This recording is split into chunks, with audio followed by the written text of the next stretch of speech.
Les amis, aujourd'hui, on va attaquer les vraies affaires. On va parler de la soumission. Quelqu'un dise aïe, aïe, aïe. Étudier ce sujet m'a fait beaucoup réfléchir sur comment justement l'évolution du regard sur la femme et le rapport à la femme, parce qu'en parlant de soumission, on va parler aussi une grande partie sur la femme, et comment tout ça a évolué ces 3 derniers siècles. Il y a eu quelque chose qui s'est passé effectivement en mai 68, on va en parler juste après, mais en fait, cette société occidentale, depuis les années 1800, va commencer à revendiquer une sorte de révolution. Malheureusement, pas toutes les révolutions sont bonnes. Et il y a eu par là une grande montée du féminisme qui vient justement de ces révolutions.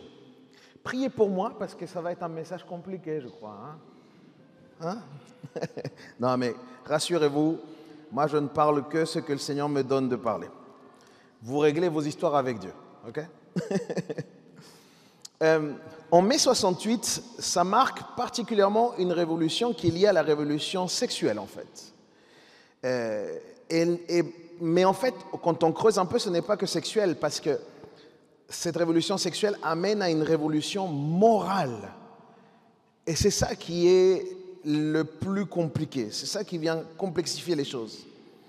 Et comme la société européenne a été construite sur des principes et sur des valeurs bibliques, alors les révolutions viennent déconstruire en fait tous ces fondements bibliques, et en déconstruisant tout ça, ils apportent un grand lot de confusion.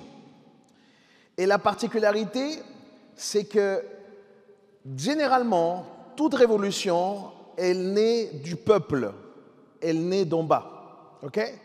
Mais la révolution morale, contrairement à toutes les autres, c'est une révolution qui ne va pas naître du peuple.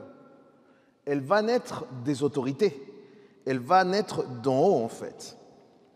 Et c'est ça qui est la particularité. Ce sont les élites, les personnes qui sont au pouvoir qui vont promouvoir cela. Des penseurs, des philosophes modernes, et qui s'imposent particulièrement au travers de grands médias, au travers des moyens de communication, parce que c'est ça qui va être à leur pouvoir, et du coup ils vont s'en servir pour créer une révolution morale.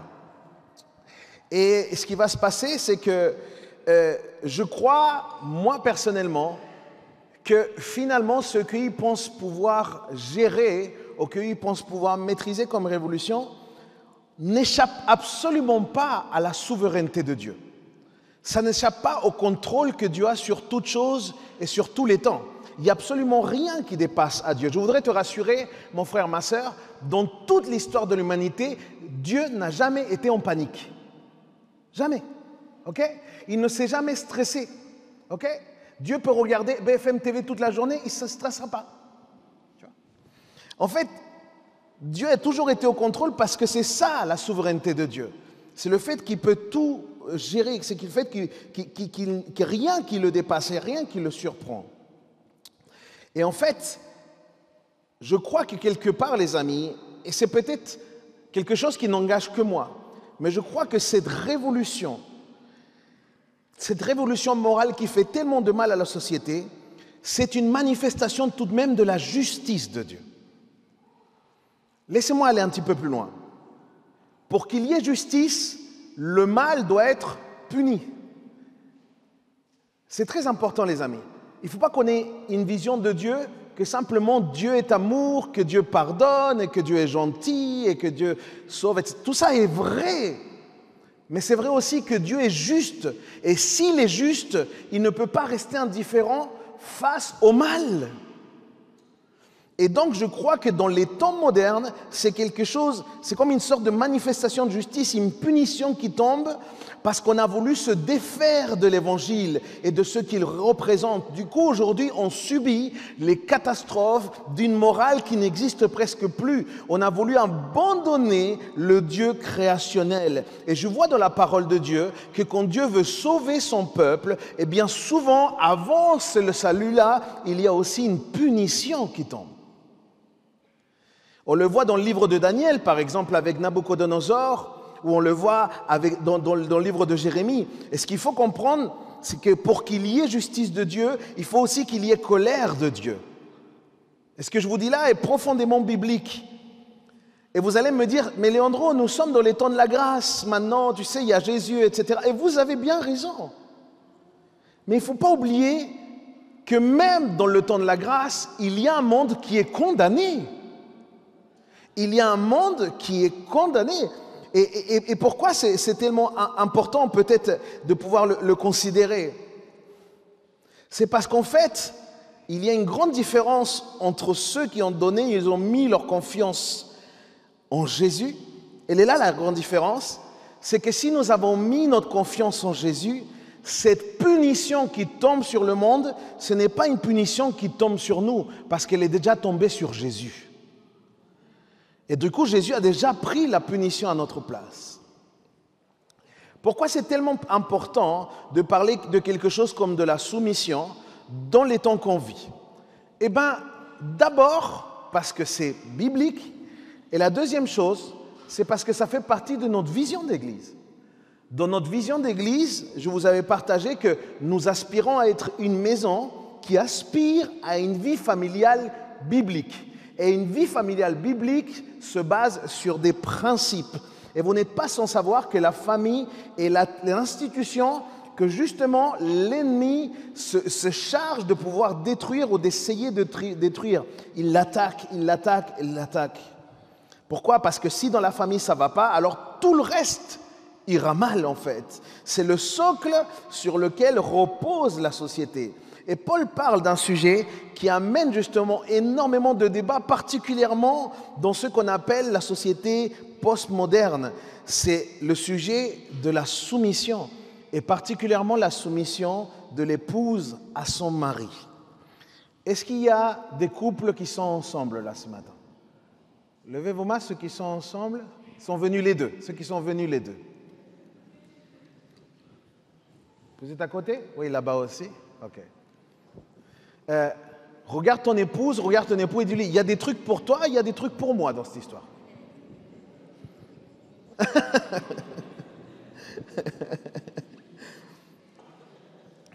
C'est un sujet délicat qui a été aussi source de conflits. Notre société actuelle refuse d'une manière ouverte tout concept de soumission, tout principe de soumission. Parce que la société s'efforce d'associer la soumission avec l'idée de machisme, avec l'idée d'esclavage, avec l'idée d'abus, avec l'idée d'infériorité et de faiblesse de caractère. C'est pour ça qu'on refuse systématiquement toute forme de soumission. C'est comme si, dès qu'on parle de soumission de l'épouse ou de la femme, on imagine un homme primitif qui prend une femme par les cheveux et qui la traîne. Mais c'est tellement faux par rapport à ce qu'on va voir dans la Bible. On est à l'opposé des vérités sur le mariage. Pourquoi? Parce que la soumission, dans le cadre biblique, parle bien d'un homme marié et d'une femme mariée. Première chose, dans ce cadre-là, une fiancée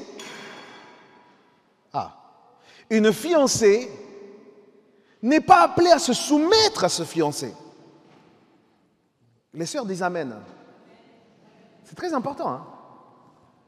Dieu n'a pas dit que les fiancés se soumettent aux fiancés. Non, Dieu a dit que les épouses se soumettent au mari. Et c'est un cas très, très, très important, parce qu'il y a une histoire d'autorité. Quand on est fiancé, le mari n'est pas autorité, le fiancé n'est pas autorité sur la fiancée. Les parents restent autorité sur la fiancée et les parents restent autorité sur le fiancé. Je m'explique jusqu'à là? Et donc ce principe-là est important. La soumission, entendez-moi bien, la soumission de l'épouse dans la Bible n'assume en aucun cas une quelconque forme d'esclavage ou de dénigrement. C'est peut-être dans ta Bible, mais ce n'est pas dans la mienne. Ça n'a rien à voir non plus avec une quelconque infériorité de la femme. La Bible enseigne plutôt que l'homme et la femme sont égaux en dignité, en valeur et en nature. Très important. Bien plus, la Bible s'oppose totalement à toute forme de machisme et met la femme dans une position d'honneur. Les sœurs doivent dire amen à ça. C'est très important. Et on va le voir, hein, parce qu'il y en a qui disent, sors-moi les versets. Je vais te les sortir, calme-toi. D'ailleurs, cette position de la femme, elle vient chambouler à l'époque dans laquelle elle est enseignée. Je voudrais que, juste, on s'imagine aller dans cette époque où l'apôtre Paul va parler de ces principes, qui est une époque extrêmement différente à la nôtre. Et vous allez le voir très très vite. En fait, les contemporains des apôtres avaient une vision très particulière de la femme. Dans le monde grec, c'était inconvenable de voir un homme dans un partenariat ou une amitié avec une femme. C'était inconvenable, car on considérait à cette époque que la femme n'était pas digne d'être amie avec un homme. Regardez bien. Platon, il y en a qui connaissent Platon, le philosophe. Platon va dire quelque chose de terrible concernant les femmes, mais ça montre un peu le regard qu'il y avait à l'époque. Si un homme se comporte dans cette vie avec un manque de courage, il se réincarnerait en femme. Waouh! Si tu aimais Platon, je crois que tu vas arrêter.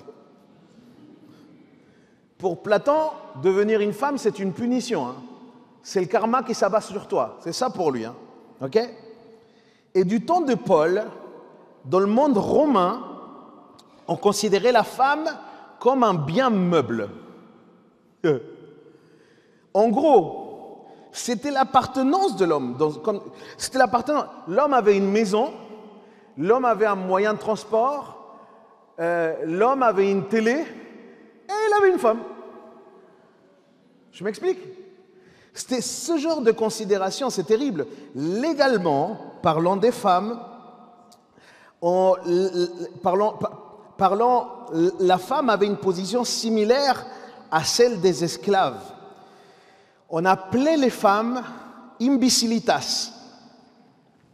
C'est ça le nom pour les femmes, en latin. C'était le mot légal pour pouvoir les représenter, en faisant référence à quoi? À une faiblesse d'esprit, à une faiblesse physique et à une faiblesse de caractère. Et ce mot imbecilitas va devenir imbécile. C'était cette perception qu'il y avait à l'époque de Paul. C'était cette perception qu'il y avait à l'époque de Jésus. C'était horrible, une époque horrible pour la femme qui parfois n'arrivait même pas à grandir, les amis. L'histoire raconte quelque chose de terrible. Moi, en lisant un petit peu d'histoire, ça m'a touché, j'ai trouvé ça horrible. Et je sais que ça existe encore dans certaines sociétés. C'est tellement terrible. Dès qu'il y avait un enfant-fille qui naissait, beaucoup de papas se disaient « Ah, c'est pas ce que je veux ». Et vous savez ce qui se passait? Ils prenaient l'enfant et il y avait un symbole en fait, c'était quelque chose d'extrêmement fort. Quand il y avait une naissance, le père n'était pas au moment de l'accouchement, le père était ailleurs. Quand on prévient que la naissance a eu lieu, on mettait l'enfant dans un espèce de berceau à l'entrée de la maison. Si le père prenait l'enfant dans les bras, ça voulait dire qu'il gardait l'enfant. Mais si le père ne prenait pas l'enfant dans les bras, ça veut dire qu'il fallait qu'on enlève l'enfant et on le laisse à l'entrée de la ville. L'enfant était abandonné. Et vous savez, c'était qui récupérait les enfants abandonnés? Les chrétiens. C'était les chrétiens qui récupéraient les enfants abandonnés. Ceux qui sont au début des grandes organisations, des orphelinats, c'est les chrétiens en fait. C'est ce principe-là. C'est quelque chose de... Et c'est tellement terrible en fait. Parce qu'il y avait un regard tellement particulier envers les femmes. Imaginez donc comment est-ce que le message de l'Évangile, comment est-ce que ce que Paul va enseigner, ce que Jésus va enseigner, va résonner dans cette époque. Galates 3, verset 28. Au milieu de tout ça, de cette situation vis-à-vis des femmes, Paul va dire, il y a donc plus de différence entre juifs et non-juifs, entre les esclaves et les hommes libres. Et regardez après, entre quoi? Entre les hommes. Imaginez le choc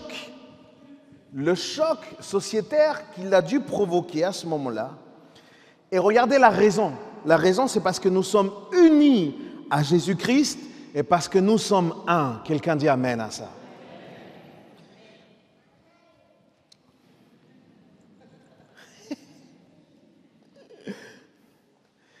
L'évangile de Jésus-Christ va toujours donner de la dignité à l'être humain. Peu importe son genre, peu importe son âge et peu importe sa condition, l'évangile de Jésus-Christ va toujours donner de la dignité, toujours. Et vous l'entendrez bien, ici on parle du genre homme et du genre femme. Et ici la question est que l'homme et la femme ont tous les deux été créés humains. Ils ont tous les deux été créés à l'image aussi de Dieu. Et c'est à ce titre-là qu'ils partagent la même dignité. Mais une précision importante doit être dite, c'est que autant ils sont égaux dans leur dignité, autant ils sont profondément différents. Ils sont différents dans énormément de choses, comme par exemple sur leurs caractéristiques physiologiques, en commençant des chromosomes. Il y a des chromosomes qui sont différents, la conception du cerveau est différente et la manière de réfléchir est différente. Mon frère, si tu ne comprends pas toujours ton épouse, c'est normal. Ma sœur, si tu ne comprends pas toujours ton mari, c'est normal. Le Seigneur nous a créés avec de véritables différences et Dieu voulait ces différences. Et en ce jour, ça vaut le coup de le préciser. Dieu a créé l'humanité de cette manière. Et je crois que toi et moi, on doit s'efforcer de pouvoir respecter ce principe-là. Donc, ce Paul dit aux Galates que l'homme n'a pas un statut spirituel supérieur à la femme. Et ça, c'est très important, mes frères et sœurs. L'homme n'a pas de statut supérieur à la femme. C'est pourquoi il ne faut pas t'étonner si une sœur prie. Il ne faut pas t'étonner si une sœur, un jour, elle distribue la Sainte Seine. Parce que devant le Seigneur, l'homme n'est pas plus haut. Est-ce que je m'explique ou pas? Il y a des choses qui sont liées parfois à des traditions ou des coutumes, mais ne sont pas forcément liées à des principes bibliques. Aujourd'hui, on va bien expliquer c'est quoi le principe biblique de la soumission. Histoire qu'il y ait le plus d'éclaircissement, et histoire aussi que les frères et les sœurs, tous, nous puissions prendre nos places dans l'Église. Quelqu'un dit Amen.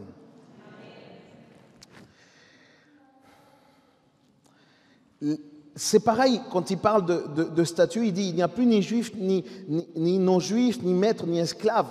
Il y a aussi ce principe qu'on est tous sauvés par Jésus et qu'on a tous la même relation, très important, on a tous la même relation d'affiliation à Dieu. Ça veut dire que nous sommes tous enfants de Dieu. Et ça, c'est ce qui a le plus de valeur pour toi et pour moi.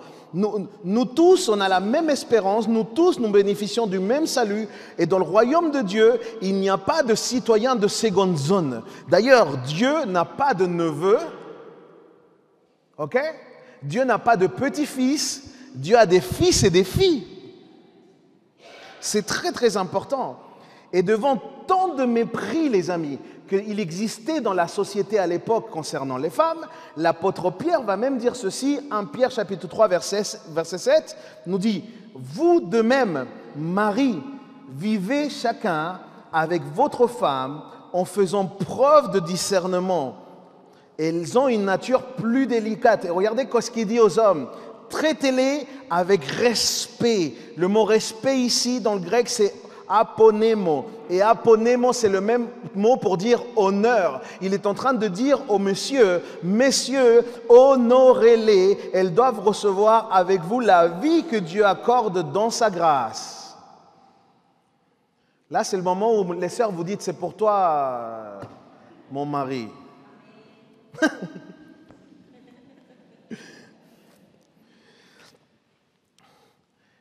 Et peut-être que, et je voudrais vraiment qu'on comprenne ça. Aujourd'hui, on est dans une société différente. Aujourd'hui, le bon sens nous fait que nous ne pouvons pas mépriser. On ne peut pas mépriser la femme. Le bon sens dans notre société, c'est, même s'il existe encore énormément de machisme, énormément de regards malveillants qu'on peut avoir sur la femme, mais on est quand même dans une société totalement différente de nos jours. Ok ? Et peut-être que pour nous, respecter les femmes, ce n'est pas quelque chose de nouveau, mais pour les contemporains des apôtres, c'était des idées révolutionnaires. Ils disaient, mais c'est quoi qu'ils sont en train de dire? Et ils le disent au nom de Dieu. Qu'est-ce qu'ils sont en train d'enseigner? Alors vraiment, peu importe ce qui pourraient dire peut-être les féministes concernant mon message, l'Évangile n'opprime pas les femmes. Et en aucun cas, la Bible tolère que la femme soit maltraitée ou traitée comme une esclave. Ce n'est pas ce que la Bible dit. Elle ne la considère pas non plus comme un être inférieur, encore une fois. Si quelqu'un dit cela, alors il a tordu le sens des Écritures et il a un mauvais regard sur la femme lui-même. C'est très important qu'on se dise les choses ce matin. Vous êtes avec moi ou pas? Considérons maintenant de quoi parle l'Écriture quand elle parle particulièrement de cette soumission de l'épouse. Même si l'homme et la femme sont égaux en dignité, comme on a dit, et en valeur, mais il y a quelque chose de très important qui est établi dans la parole, c'est que nous avons des rôles différents. Nous avons des rôles différents. Ok? Paul va enseigner que la femme a été mise sous l'autorité de son mari. Par conséquent, elle doit se soumettre au leadership de son mari.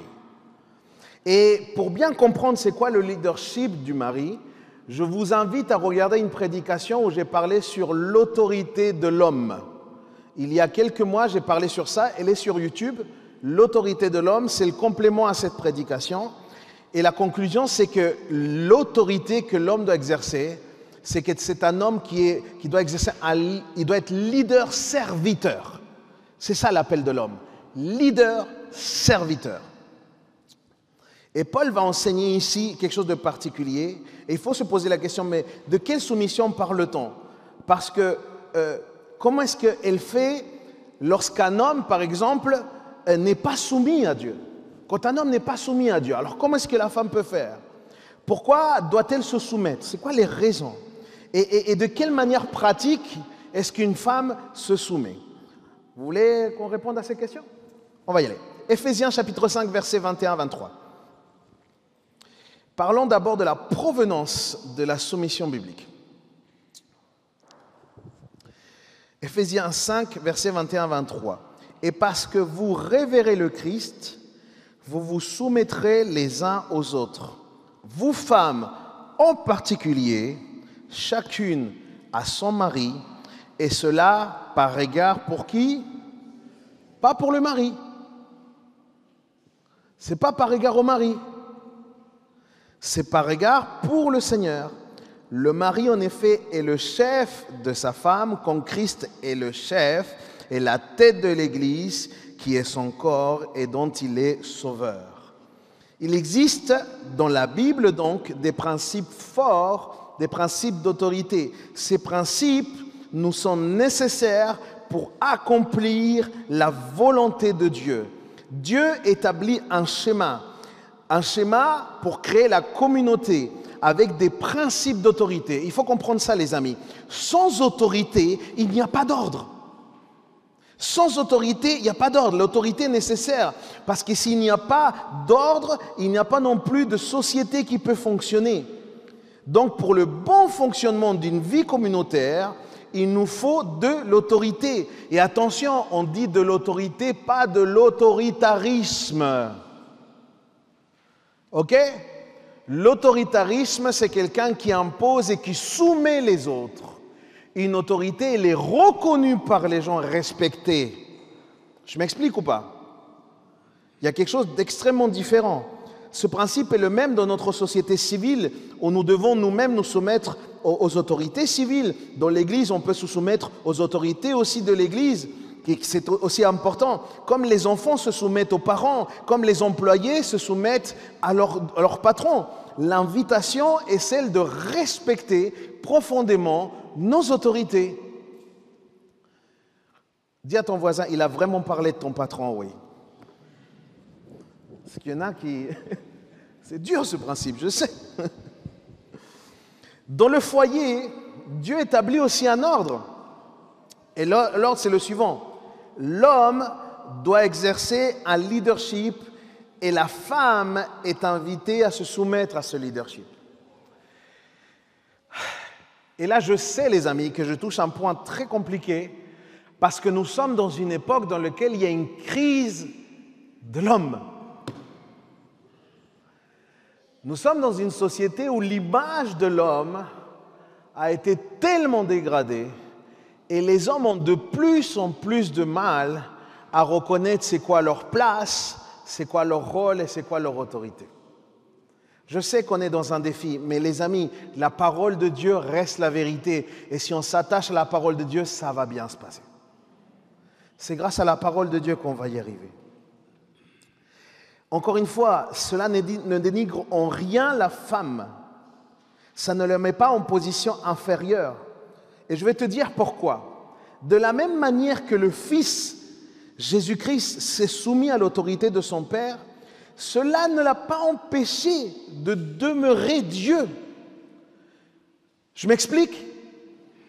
Ça n'a pas touché à son identité. Il n'avait pas moins de gloire, il n'avait pas moins de dignité que Dieu le Père. Il est Dieu même en se soumettant au Père. Et Jésus n'a pas fait cela alors qu'il savait qu'il était bien supérieur à ses parents. En fait, il aurait pu s'imposer par rapport à ses parents terrestres, par exemple. Mais Jésus s'est soumis même à ses parents terrestres jusqu'à l'âge de 30 ans, l'âge du début de son ministère, avec ses parents terrestres ici. Et je me dis, alors celui qui se soumet, ou celle qui se soumet, il ne le fait pas parce qu'il est inférieur ou parce qu'elle est inférieure. Elle le fait, non pas non plus parce qu'elle est plus fragile. En fait, elle accepte un rôle que le Seigneur lui donne. De la même manière que Dieu a donné un rôle à Jésus en venant sur terre. Je m'explique? Si ce n'est pas assez clair, on va avoir un service après-vente. D'accord? Une précision importante tout de même. La Bible, et là, ouvrez bien vos oreilles, vous, les hommes de cette salle. La Bible ne mandate pas le mari à soumettre son épouse.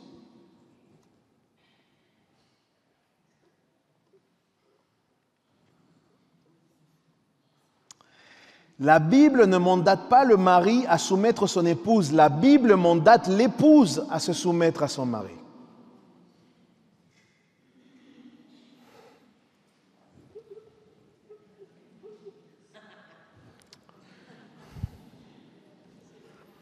Ça veut dire que c'est une position que la femme enlace. C'est une décision qui vient d'elle. C'est quelque chose qui doit venir de manière volontaire. C'est une décision que la femme doit prendre en obéissance à Dieu. C'est ça la différence, les amis. Le mot soumission utilisé ici dans le texte des Éphésiens, c'est le même mot qui est utilisé dans l'armée.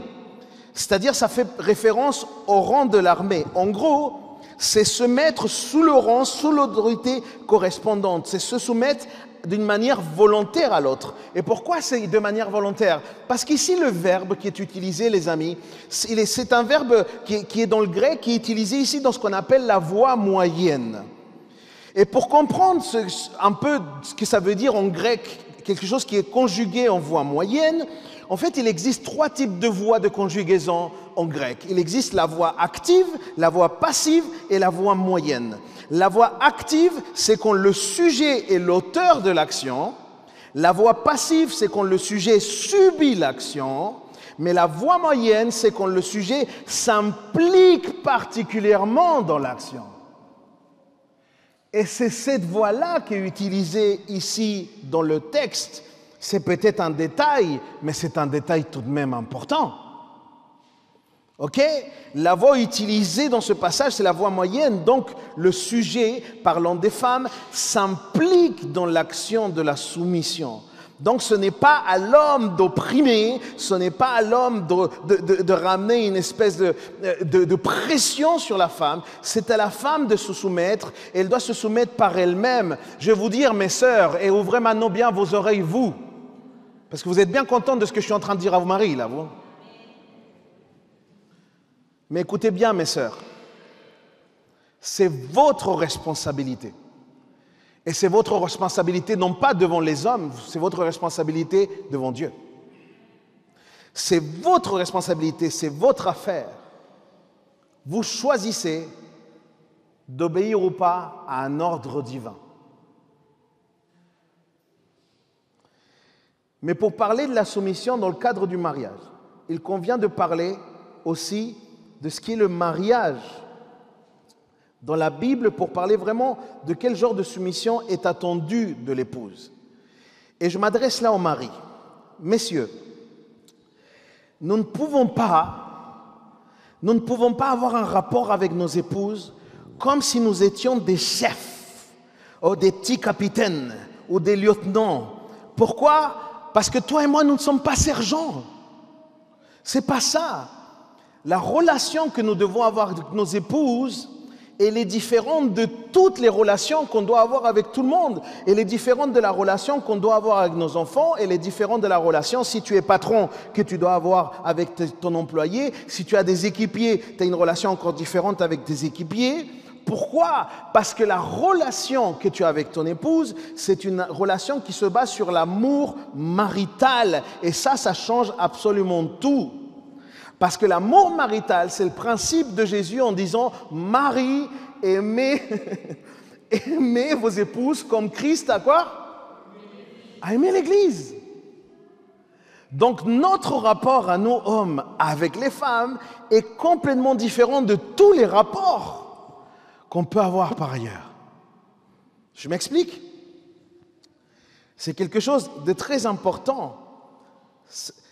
La Bible nous appelle, toi et moi, à avoir un amour sacrificiel.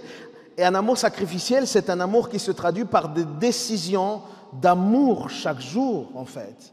La relation avec ton épouse est la relation humaine la plus intime qu'il puisse exister, la plus intense, parce qu'elle fait partie du pacte que Dieu a prévu. Vous êtes un. Donc, ta position de leadership, mon frère, tu dois l'exercer dans l'amour. Je sais que c'est compliqué, parce que selon la culture et selon l'éducation que tu as reçue, tu peux avoir un rapport à ça plus ou moins. Mais moi, je ne suis pas là pour te parler de ta culture, je ne suis pas là pour te parler de la tradition, je suis là pour te parler de ce que la parole de Dieu nous dit. Et tu fais un choix. Soit tu te soumets à la parole de Dieu, soit tu te soumets à ta tradition. Il y a des moments où on doit choisir. Et c'est très important. C'est pour cela que tu dois être un leader serviteur. Et l'épouse, volontairement, elle doit décider d'honorer, de respecter la position de leader que Dieu a donnée au mari. Je reviens à vous, mesdames, parce que je n'en ai pas fini avec vous. La soumission, comme vous l'entendez, ce n'est pas un concept passif dans l'Écriture. C'est un concept actif. C'est un concept actif. Cela veut dire que la Bible parle plus de ce que la femme peut faire plutôt que de ce que la femme ne peut pas faire. Il y a des personnes qui ont un regard sur la Bible en croyant que la Bible opprime. Non, non, la Bible dit un nombre incalculable de choses que la femme peut faire. C'est donc à vous, mesdames, dans une certaine créativité.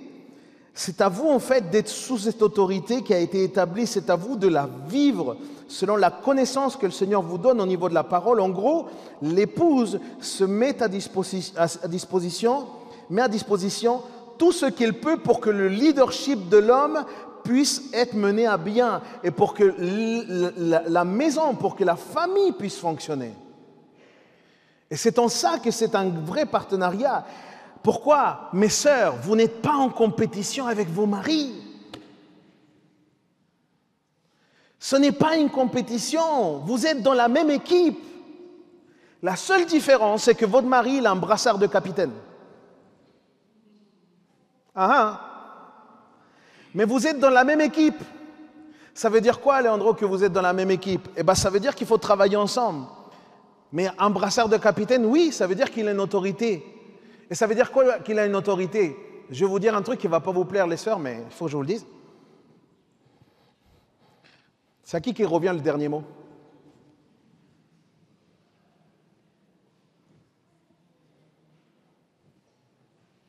Quel grand silence des sœurs.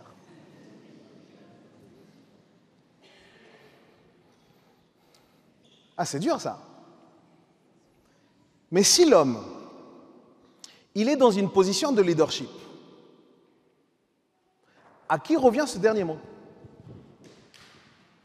Qui doit prendre cette responsabilité? Parce que ce n'est pas une histoire d'avoir raison ou pas. Hein. C'est une responsabilité. Hein. Alors, oui, c'est à l'homme, mais l'expérience prouve au bout de toutes les années qu'il puisse exister de couple qu'un oui de l'homme doit être le fruit de beaucoup de concertations avec la femme. Je m'explique ou pas? J'ai l'impression de parler à des extraterrestres ce matin. C'est extrêmement important, les amis. Là, on parle de vrais principes. J'essaie d'appeler les choses par leur nom. Mais c'est ça, en fait. On est dans la même équipe. OK? La femme n'est pas dans une indépendance. La femme n'est pas appelée à être revendicatrice tout le temps, constamment, de ses droits. La femme est appelée à l'interdépendance. De même que le mari l'est aussi avec elle. Elle fait partie de la même équipe. Les idées, vos idées à vous, mes sœurs, elles sont importantes. Vos propositions, elles sont importantes. Vos opinions sont importantes. Vos perceptions sont importantes. Vous pouvez les partager à vos maris, mais ne les imposez pas à vos maris. Je m'explique? De la même manière qu'un homme n'est pas là pour pratiquer de l'autoritarisme et imposer des choses aux femmes. Je m'explique ou pas? J'essaie d'être le plus clair et le plus clair ce matin.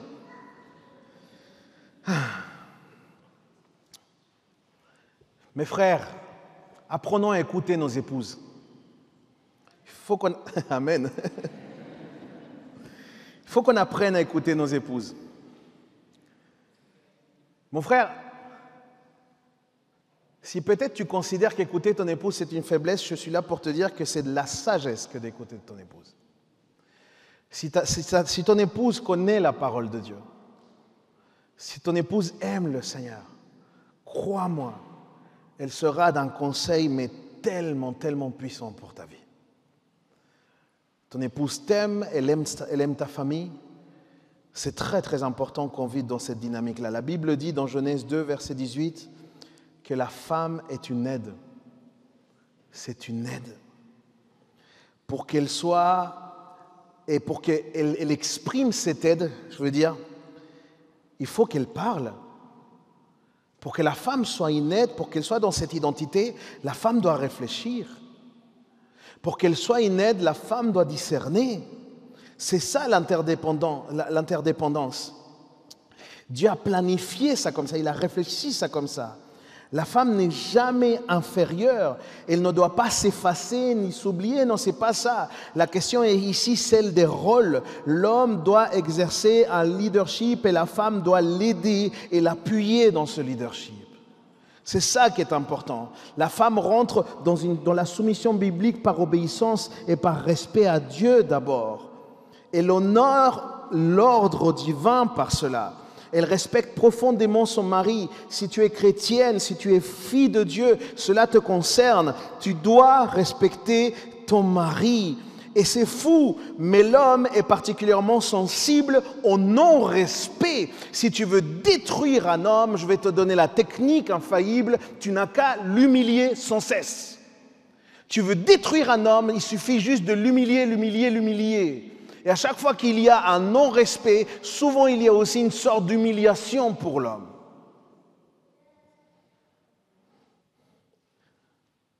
Mais je ne pense pas que ce soit à ça que l'apôtre Paul ou que Dieu nous appelle. Et c'est pour ça que Dieu dit très clairement, femmes, respectez votre mari. Respectez vos maris. Je vais finir. Certains pensent que la soumission au mari est la même soumission qu'on doit avoir à Dieu. Et c'est faux. La soumission qu'une femme doit avoir à Dieu n'est pas la même qu'elle doit avoir au mari, parce que la soumission de tout chrétien est différente en beaucoup de choses à celle qu'on doit avoir avec Dieu. C'est-à-dire, on ne doit à personne le niveau d'honneur, le niveau de respect et de révérence qu'on doit offrir à Jésus. À personne. Aucun être humain ici. Ma sœur, si tu aimes beaucoup ton mari, mon frère, si tu aimes beaucoup ta femme, ne la mets tout de même pas sur un piédestal. Que ta femme ne devienne pas une idole, que ton mari ne devienne pas un idole non plus. Dieu doit être honoré par-dessus tout. Et c'est très important. Jésus lui-même a établi cet ordre. Donc en respectant ce principe de soumission au mari, et en fait, il y a quelque chose de très très beau qui se passe. Et ça c'est le regard de Dieu qui me fascine. Une femme, quand elle honore, quand elle se soumet à un mari, et je vais parler quel type de mari, parce qu'il y a des maris, c'est pas bon. Non, mais disons les choses comme elles sont. C'est comme des patrons. Il y a des patrons auxquels vous ne pouvez pas vous associer parce qu'ils sont dans des trucs bizarres. OK? Mais quand une femme,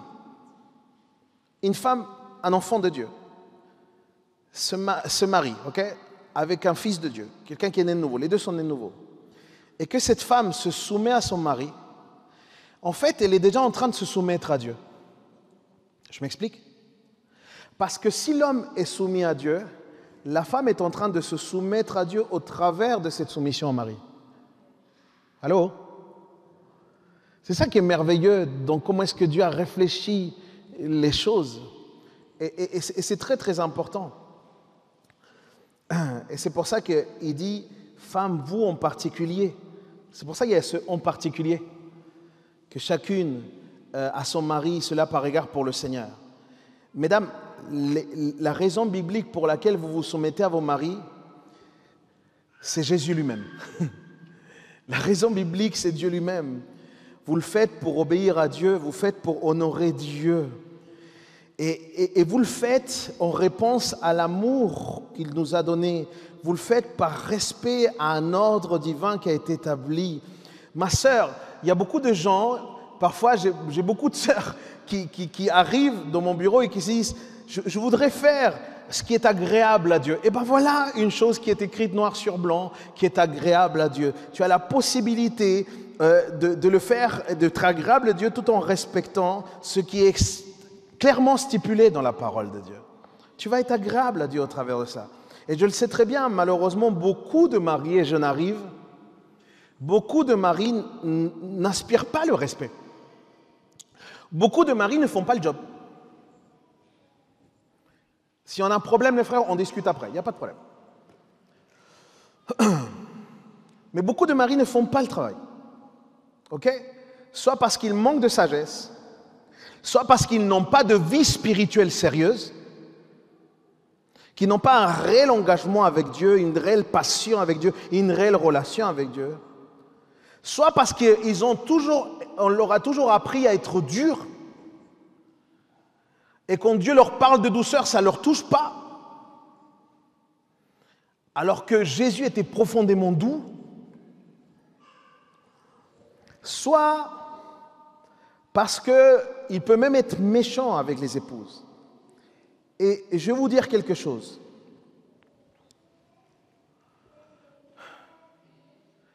Mes sœurs, il y a un pouvoir dans la prière. Le Seigneur peut transformer le cœur du mari. Je le crois profondément. Moi, j'ai un papa qui avait grandi dans un contexte extrêmement dur. Mon père ne savait pas ce qui était que montrer de l'affection. Ne savait absolument pas faire ça. Et mon père a été touché par l'Évangile, le Saint-Esprit a transformé son cœur, et aujourd'hui encore, il vient et me fait des câlins. Dieu est capable de changer les cœurs. Il ne s'agit donc pas, ma sœur, de commencer à condamner ton mari ou de commencer à l'accuser sans cesse. Non, non, non, non. Dieu t'a quand même donné un rôle très, très particulier. Ça veut dire que dans ce cadre, tout en te protégeant, parce que parfois il y a certains dangers, eh ben, il faut tout de même rester dans un certain respect avec le mari. Est-ce que le mari a raison? Non, certainement pas. Est-ce que le mari a raison d'être dur? Non, certainement pas. Est-ce que le mari a raison de ne pas avoir une vie sérieuse avec Dieu? Non, certainement pas. Ok? Et je crois que le Saint-Esprit doit venir dans les cœurs de certaines personnes pour pouvoir les transformer. Il y a des hommes qui ont besoin d'être transformés par le Seigneur. Et je ne suis pas en train de dire par là qu'il faut supporter les abus ou les agressions. Bien au contraire. Pour cela, tu dois te faire accompagner. Il y a même des autorités aujourd'hui que tu peux dénoncer quand il y a une agression, quand il y a des choses, des douleurs qui t'ont été faites. Il y a des autorités locales, il y a des lois locales. Nous sommes aussi appelés à nous soumettre à ces lois. Rappelle-toi que Dieu, plus que personne, veut et veille à la dignité de la femme. Du coup, on ne laisse pas faire n'importe quoi. Et c'est ça, souvent, les cas extrêmes dans lesquels le divorce peut être aussi une solution. Mais encore une fois, ce n'est pas ce qui était dans le cœur de Dieu. Ce n'était pas ce que Dieu voulait au départ. Vous m'accordez encore une minute ou pas? Oh, c'est bon. Ça suffit? Ça suffit? Une minute? Encore? Ok. Mais vraiment parce que vous le demandez. Voici une dernière raison pour laquelle il existe ce principe de soumission. Et on le voyait dans le verset 23. Le mari, en effet, est le chef de sa femme, comme Christ est le chef et la tête de l'Église, qui est son corps, dont il est sauveur. La raison est donc théologique. Elle n'est pas culturelle. Et elle est fonctionnelle et théologique, en fait, cette raison. Qu'est-ce que je veux dire? Paul rappelle que le mari est la tête de la femme. Il ne dit pas que le mari devrait être la tête de la femme. Il dit que le mari est la tête de la femme. Il est, ça veut dire que c'est un état. Je me fais comprendre? Mon frère, que tu le veuilles ou pas, le fonctionnement du mariage fait que tu es la tête de la femme. Si tu te maries, le principe biblique de leader-serviteur, c'est que tu es la tête de la femme. Je dis ça parce qu'il y a des personnes qui ne se marient pas pour les bonnes raisons. Et une fois qu'ils sont mariés, ils ne comprennent pas ce qu'ils sont en train de forcément de vivre ou les responsabilités qu'ils ont. Qu'on le veuille ou pas, l'homme qui se marie devient la tête de la femme. Dieu l'a établi de cette manière. Ça veut dire qu'il n'y a pas de choix. C'est la position, c'est le rôle que Dieu donne à l'homme. Donc tout homme qui refuse son leadership va aussi à l'encontre du mandat de Dieu. Un homme qui n'exerce pas son leadership est en train de pécher. Il va à l'encontre de ce que Dieu demande. Mais mes amis, dans le cadre marital, être un homme, ce n'est pas avoir une grosse voix et parler fort. Être un homme, c'est diriger. C'est ça, être un homme. Et je dis bien que c'est dans le cadre marital, parce que certains machistes ne supportent pas une femme comme chef d'entreprise, mais ça n'a rien à voir avec le texte biblique. Une femme peut être dans une très grande position, mais dans le cadre marital, si cette femme est chrétienne et qu'elle est dans la plus grande position, elle est tout de même soumise à son mari. Je me fais comprendre ou pas? Elle peut diriger autant qu'elle veut, mais le leadership revient à son mari dans le cadre marital. C'est ça le principe marital et c'est ça le modèle d'autorité qui est poursuivi entre Christ et son Église. Et c'est pour ça qu'il dit que Jésus est la tête de son Église. Mes amis, ne pas suivre ce modèle, non seulement, ce que je viens de vous dire, ne pas rentrer dans cette compréhension et vivre ça, vivre cette dynamique pour la famille, va forcément nous amener un nombre important de déséquilibres dans le couple, mais aussi dans la famille. Mais en plus, ne pas suivre ce modèle-là, ça vient fausser aussi la représentation de Jésus et son Église. Parce que ton couple, mon couple, nos mariages représentent quelque chose devant le monde entier. Nous sommes le reflet de la relation entre Christ et l'Église. C'est pour ça que nous, tous les hommes mariés et toutes les femmes mariées, avons une responsabilité. Et c'est aussi celle-là. Nous sommes des ambassadeurs de Jésus. Nos couples sont quelque part des ambassadeurs de Jésus. Je conclus. La femme a cet énorme pouvoir. Mes sœurs, vous n'êtes pas... De la même manière qu'une femme, en humiliant tout le temps, peut détruire un homme, une femme a un énorme pouvoir. La femme peut être celle qui peut aider à progresser dans son leadership, l'homme, et il peut l'encourager, et surtout, elle peut pousser l'homme à devenir cet homme qui ressemble à Jésus. Et ça, c'est Dieu qui vous l'a donné. Dieu vous a donné cette capacité, vous êtes la plus grande influence qui peut se trouver à côté de l'homme. La femme n'est pas un être fragile. Je connais, la femme est forte, la femme est courageuse. J'ai une maman, j'ai une épouse, j'ai eu des tantes et j'ai bien vu. Et la parole nous enseigne que nous, les hommes, même si elles sont fortes et courageuses, nous devons les traiter comme des vases fragiles. Le traitement que nous devons avoir avec elles est particulier. Notre tendance, à nous les hommes, parce que nous sommes conséquence de la chute, c'est que nous avons une nature plutôt brute. Nous sommes mécaniques. Parfois, on n'est même pas sensible. Et c'est sur ça que nous devons travailler, nous les hommes. Amen. Est-ce qu'on peut dire Amen ce matin? Je sais que c'est dur de dire Amen après un message comme ça. Mais on doit dire Amen. On se met ensemble debout. Mes frères,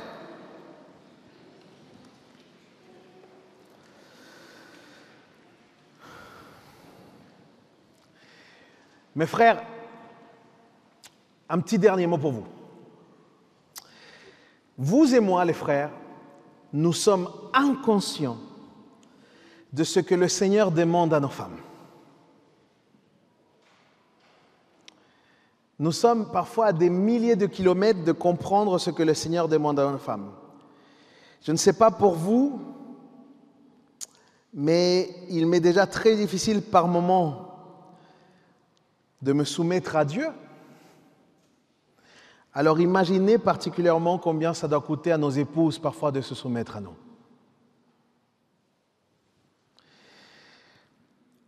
Quand je dois obéir sur des choses qui me semblent tellement difficiles, ce n'est pas facile de se soumettre à Dieu. Et c'est en considérant cela que je crois que nos femmes ont une tâche encore plus difficile, qui est celle de se soumettre à leur mari. Alors je nous pose la question, mes frères, est-ce que nous sommes en train d'aider nos épouses à se soumettre à nous? Qu'est-ce que je veux dire par là? Est-ce que nous sommes en train de les aider plutôt que de leur rendre la tâche encore plus difficile avec nos attitudes, avec notre manière d'être, avec notre autoritarisme? Sommes-nous vraiment en train de les aimer comme Christ a aimé l'Église et du coup en les inspirant à vivre une véritable soumission? Est-ce que nous sommes en train de vivre cette réalité? Si ce n'est pas le cas, mes frères, on doit se remettre en question, on doit prier le Seigneur, on doit demander pardon au Seigneur. Nous devons demander parfois pardon aussi à nos femmes. Il faut savoir demander pardon à nos femmes, mes frères. Si nous ne sommes pas en train de les aider, on doit leur dire « Mon amour », comme je dis à ma femme « Mi amor », je te demande pardon. Et je prie pour que le Seigneur puisse m'aider à t'aider. Et ça, c'est l'amour de Dieu qui va le faire. Prions ensemble.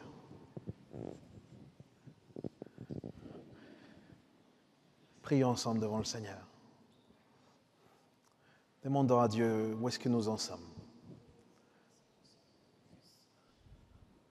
Autant nous les frères que peut-être mes sœurs aussi. Demandons au Seigneur, Seigneur, un jour je me suis marié et je t'ai invité dans mon mariage. Et on a formé une corde à trois fils. Et aujourd'hui, Seigneur, tu veux intervenir dans mon mariage. Seigneur, je te prie de pouvoir vraiment faire ton œuvre dans mon cœur. Mon frère, ma sœur, si tu dois te repentir ce matin devant le Seigneur, fais-le. Fais-le avec sincérité, c'est entre toi et Dieu. Fais-le avec sincérité. Dis au Seigneur, Seigneur, j'ai besoin de toi.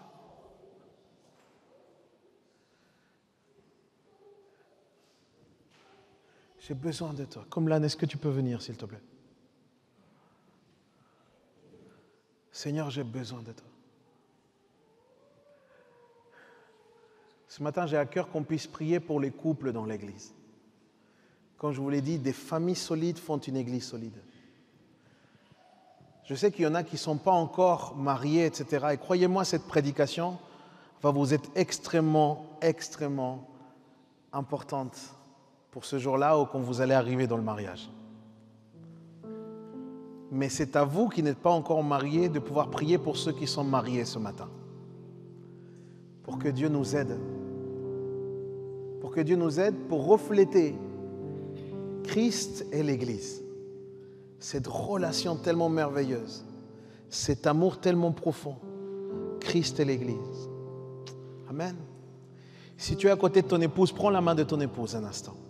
Viens-moi, s'il te plaît.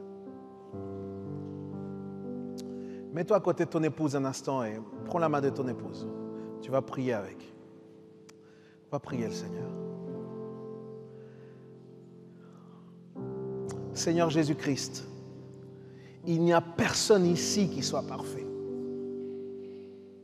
Il n'y a personne ici, Seigneur, qui soit impeccable ou peut-être exemplaire sans aucune tâche. Je crois, Seigneur, que nous sommes tous humblement devant toi, te suppliant de nous aider, Seigneur. Nous dépendons, Seigneur, parce que c'est toi, Seigneur, qui as établi cela dans ta parole. Alors nous pouvons compter sur ta parole, Seigneur, pour nous aider. Nous pouvons compter sur toi, Seigneur, parce que tu es le premier intéressé pour que nos familles aillent bien, pour que nos couples aillent bien. Alors ensemble, Seigneur, nous te prions pour que tu puisses étendre ta main pour chacun de nos couples au nom de Jésus. Je te prie, Seigneur, particulièrement pour ces familles et ces couples qui sont en souffrance. Je te prie, Seigneur, qu'un temps de grâce commence pour eux, Seigneur. Que le temps de la souffrance s'arrête. Ramène, Seigneur, un nouveau souffle dans le couple, un amour rafraîchi, renouvelé. Seigneur, je te prie, Père éternel, agis dans les couples, au nom de Jésus. Viens ramener de la solidité dans les familles. Seigneur, viens les remplir de ton esprit, des fruits de ton esprit, Seigneur. Qu'on soit rempli de patience, de bonté, de générosité, Seigneur. Seigneur, aide-nous les hommes à être plus à ton image. Aide mes sœurs, Seigneur. Aide mes sœurs, Seigneur, dans cette tâche, dans cette responsabilité aussi. Seigneur, nous prions pour que notre Église soit connue comme une Église, Seigneur, qui est à ton image. Avec des familles, Seigneur, qui vivent des principes et des valeurs bibliques. Seigneur, nous te prions pour nous te prions aussi pour nos enfants. Peut-être tu penses, peut-être tu es déjà grand-parent et peut-être tu as des enfants qui sont mariés. Prie pour eux ce matin. Seigneur, nous prions pour nos amis, pour ceux qui sont proches, Seigneur. Nous prions pour ceux que nous savons qui sont en souffrance. Nous prions pour les couples qui ne sont pas là, Seigneur, et qui ont tellement besoin d'être là, qui ont tellement besoin d'être touchés par ton esprit, qui ont tellement besoin de vivre cette communion fraternelle. Seigneur, nous prions, Seigneur, les uns pour les autres, parce que, Seigneur, tu as déterminé et tu as dit que tu as des bonnes pensées pour nous, des pensées de bonheur. Tu as un avenir et de l'espérance pour ton Église, Seigneur. Seigneur, alors que la famille est attaquée, alors que l'image de l'homme est attaquée, alors que l'image de la femme est attaquée, Seigneur, si nous sommes en Christ, nous sommes plus que vainqueurs. Merci, Père, pour ton œuvre dans l'Église du Tabor, au nom puissant de Jésus. Amen.